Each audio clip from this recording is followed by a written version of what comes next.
Oke, bismillahirrahmanirrahim. Assalamualaikum warahmatullahi taala wabarakatuh dan selamat pagi. Oke, pada pagi ini Cikgu akan teruskan tutorial ya. Selepas kita bercuti hari raya. Oke, selama 1 minggu ya. Oke, kita ada 2 minggu lagi untuk tutorial kita sebelum cuti pertengahan tahun. Oke, semua perkara ini telah dimaklumkan kepada pelajar ya sebelum cuti. Oke, pada hari ini juga akan sambung kepada tajuk 4.7 yaitu pembiakan tumbuhan ya. Oke. Jadi di hadapan ini slide ini kita lihat tentang struktur membujur ya, keratan membujur, struktur bunga dan juga fungsinya. Oke ya. Oke. Kalau kita perhatikan di sini ya, oke, ada dua bagian di sini ya.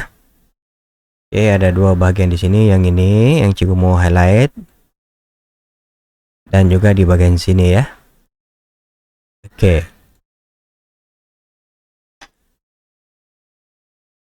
Oke, jadi pertama sekali kita lihat bagian stamen ya.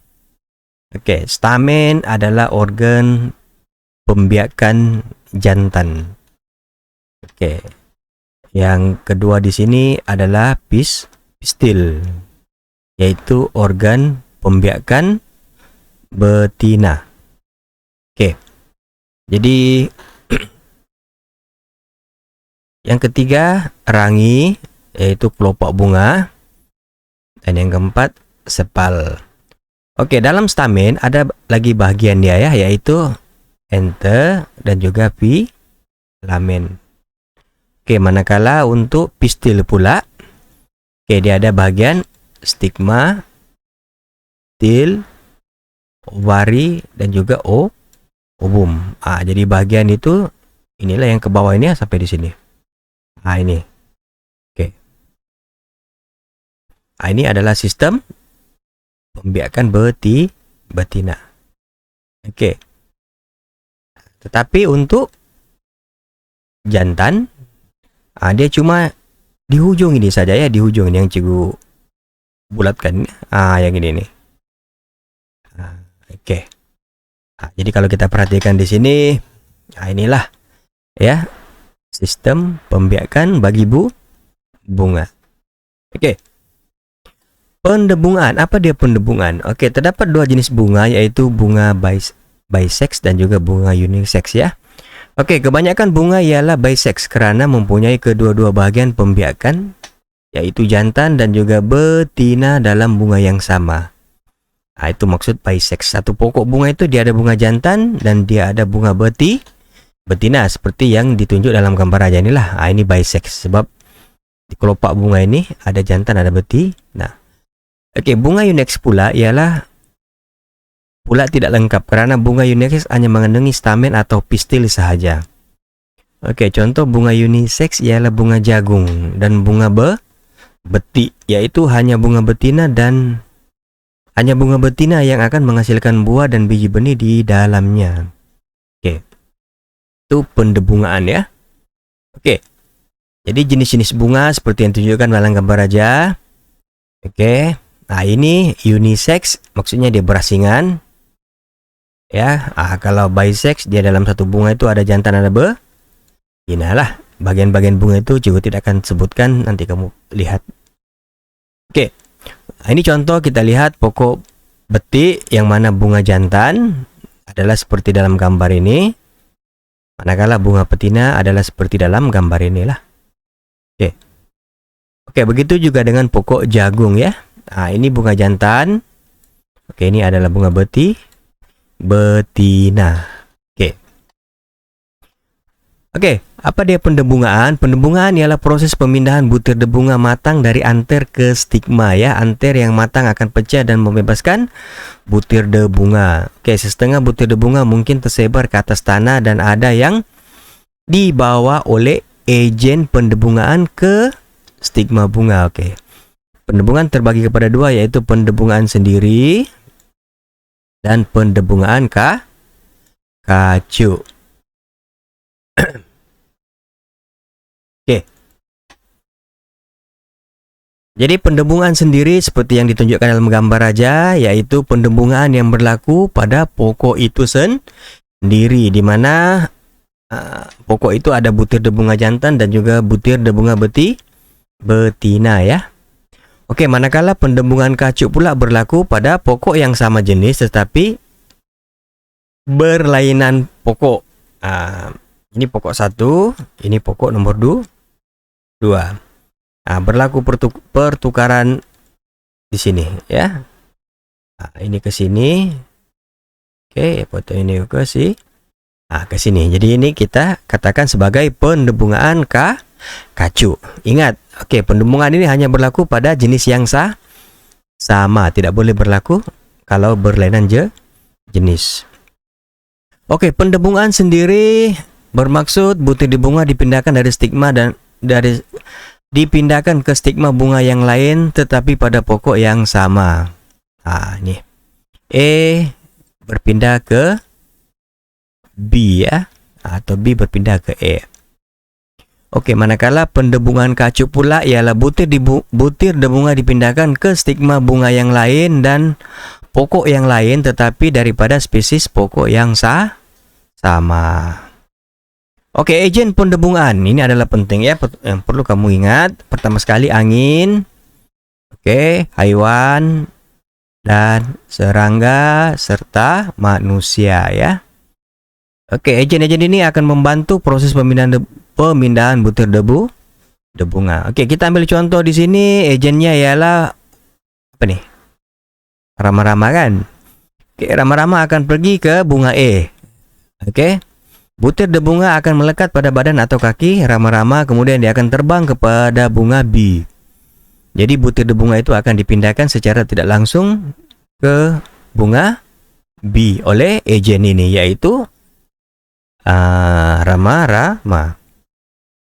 Oke, butir debunga biasanya melekat pada paruh atau badan haiwan ya. Apabila serangga hinggap di atas bunga untuk mengisap nektar, butir debunga akan melekat pada kaki dan pada serangga yang berbulu.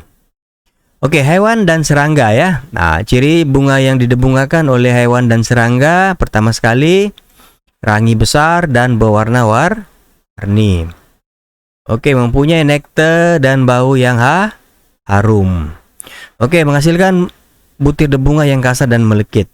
Oke, contoh bunga yang didebungakan oleh hewan dan serangga adalah durian, rambutan, beti, bunga raya, bunga matahari, dan juga bunga ros. Oke, apa yang penting di sini ialah kamu melihat ciri-ciri bunga tersebut ya. Rangi besar, berwarna-warni ya. Oke. Angin pula ini adalah agen yang seterusnya ya, yang memindahkan butir bunga ya. Oke, ciri-ciri bunga yang didebungakan oleh angin adalah berwarna putih atau pudar. Ya. Oke, butir debunga yang banyak, kecil, licin dan ringan, filamen dan stil yang panjang. Kemudian contoh bunga yang didebungakan oleh angin adalah seperti pokok jagung, rumput dan juga padi. Oke, kelebihan pendembungan kacuk. Oke, apa pula pendembungan kacuk? Oke, pendembungan kacuk ialah penggabungan bahan genetik daripada dua pokok induk yang sama spesies. Ingat, sama spesies, tetapi dua pokok induk. Oke, pendembungan kacuk mempunyai banyak kelebihan ya. Oke, pertama sekali, inilah pokok lebih sehat.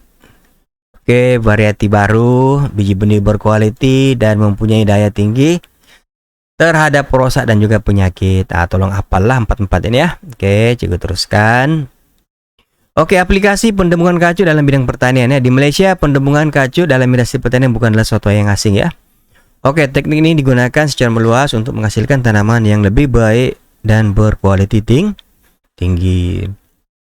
Oke, ini adalah contoh inovasi dalam bidang pertanian yang berkaitan dengan pendembungan kacuk ya. Oke, kita ambil contoh di sini kelapa sawit, beti, jagung dan juga padi ya. Jadi pokok induk dia inilah. Dia pokok yang sama tetapi dia beza ya, satu Persipera, satu Dura. Bila digabung dia menjadi pokok yang baru dipanggil Tenera. Ini dia punya hasilnya. Inilah. Oke, untuk contoh-contoh lain seperti beti, jagung dan padi ini, cikgu minta pelajar baca sendirilah. Oke. Oke, ini adalah gambar yang menunjukkan tentang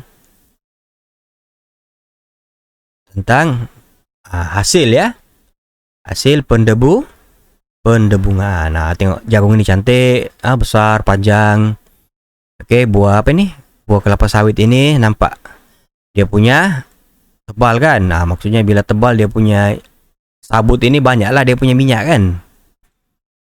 Tempurung dia nipis pula. Kemudian isi rong dia ini tebal.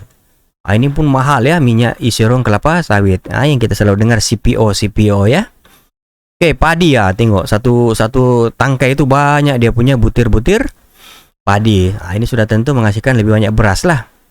Oke, tengok pokok betik. Buah betik ini, nampak biji dia sedikit, isi dia tebal. Oke, ini adalah salah satu contoh. Ini adalah beberapa contoh ya tentang penghasilan pendebungan lah. Oke, kita pergi kepada proses persenyawaan ya. Persenyawaan. Selepas pendebungan maka proses persenyawaan akan berlaku, yaitu gamet jantan yang dibawa oleh debunga bercantum dengan gamet betina dalam ovul. Bagaimana dia berlaku? Kita lihat di sini. Butir debunga jatuh ke atas stigma ya. Nampak dia jatuh ke sinilah. Tip debunga tumbuh ke arah ovari membawa gamet jantan. Butir debunga ini ya. Dia akan turun ke bawah.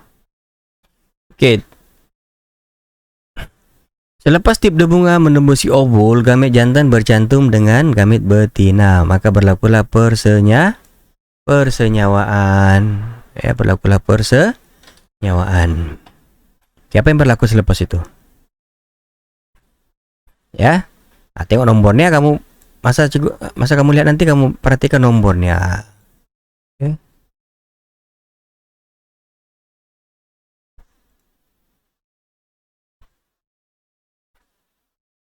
Alright.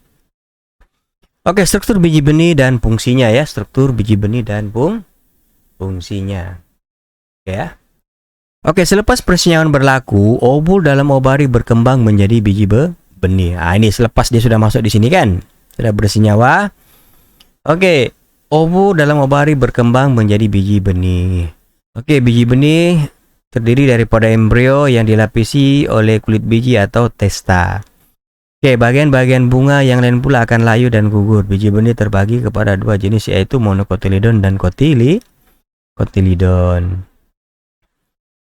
Ini pula adalah struktur biji benih yang kita kenali sebagai dicotyledon. Ya, satu bagian saja, dan juga satu lagi monocotyledon. Dicotyledon ada dua ya, kalau mono satu. Struktur dan fungsi biji benih. Ada dua bagian utama, yaitu kulit dan juga embrio ya. Bagian kulit ini dia ada lagi struktur testa, ilium, propil. Fungsi setiapnya ada dinyatakan di sini. Kalau testa melindungi biji benih, ilium tempat biji benih melekat pada buah, mikropil pula adalah liang kecil yang membenarkan air dan udara masuk ke dalam biji benih. Untuk bagian embrio pula dia ada plumul, radikel, dan cotyledon. Ini adalah dia punya fungsi, Anda boleh baca. Embrio pula berkembang menjadi akar. Manakala cotyledon menyimpan dan membekalkan makanan untuk percambahan biji benih. Percambahan biji benih. Tentu kamu pernah menanam biji benih di rumah kan? Siapa yang pernah kamu tanam? Pernah tanam pokok jagung? Asalnya daripada biji benih jagung ataupun kacang hijau. Kan? Dia berasal daripada biji benih. Semasa percambahan, testa pecah dan radikel mulai muncul dan tumbuh ke bawah membentuk akar. Plumul pula tumbuh ke atas menjadi pucuk. Setengah cotyledon tumbuh dan keluar dari tanah disebut percambahan epigel. Terdapat juga cotyledon yang tetap berada dalam tanah sepanjang tempo percambahan. Percambahan ini dikenali sebagai hipogel. Percambahan epigel ya, yang seperti yang coba kita tadi. Kita tanam biji benih itu di bawah tanah, maka dia akan tumbuh. Kemudian dia akan keluar dan terbentuk batang dan juga daun. Kemudian akar itu di bagian tanah lah. Ini kita tidak nampak kan. Nah, ini yang kita akan nampak di luar. Oke, jadi percambahan ini dipanggil epigel. Oke, ini pula epigel ya. Nah, ini dia berlaku di dalam permukaan tanah ya, kita tidak nampak. Oke, dia berlaku, proses percambahan itu berlaku di bawah tanah. Cuma kita tahu bila sudah dia keluar pucuk dan juga batang, nah, baru kita tahu. Oke. Kalau tidak kita tidak nampak. Beza di sini ya. Nampak.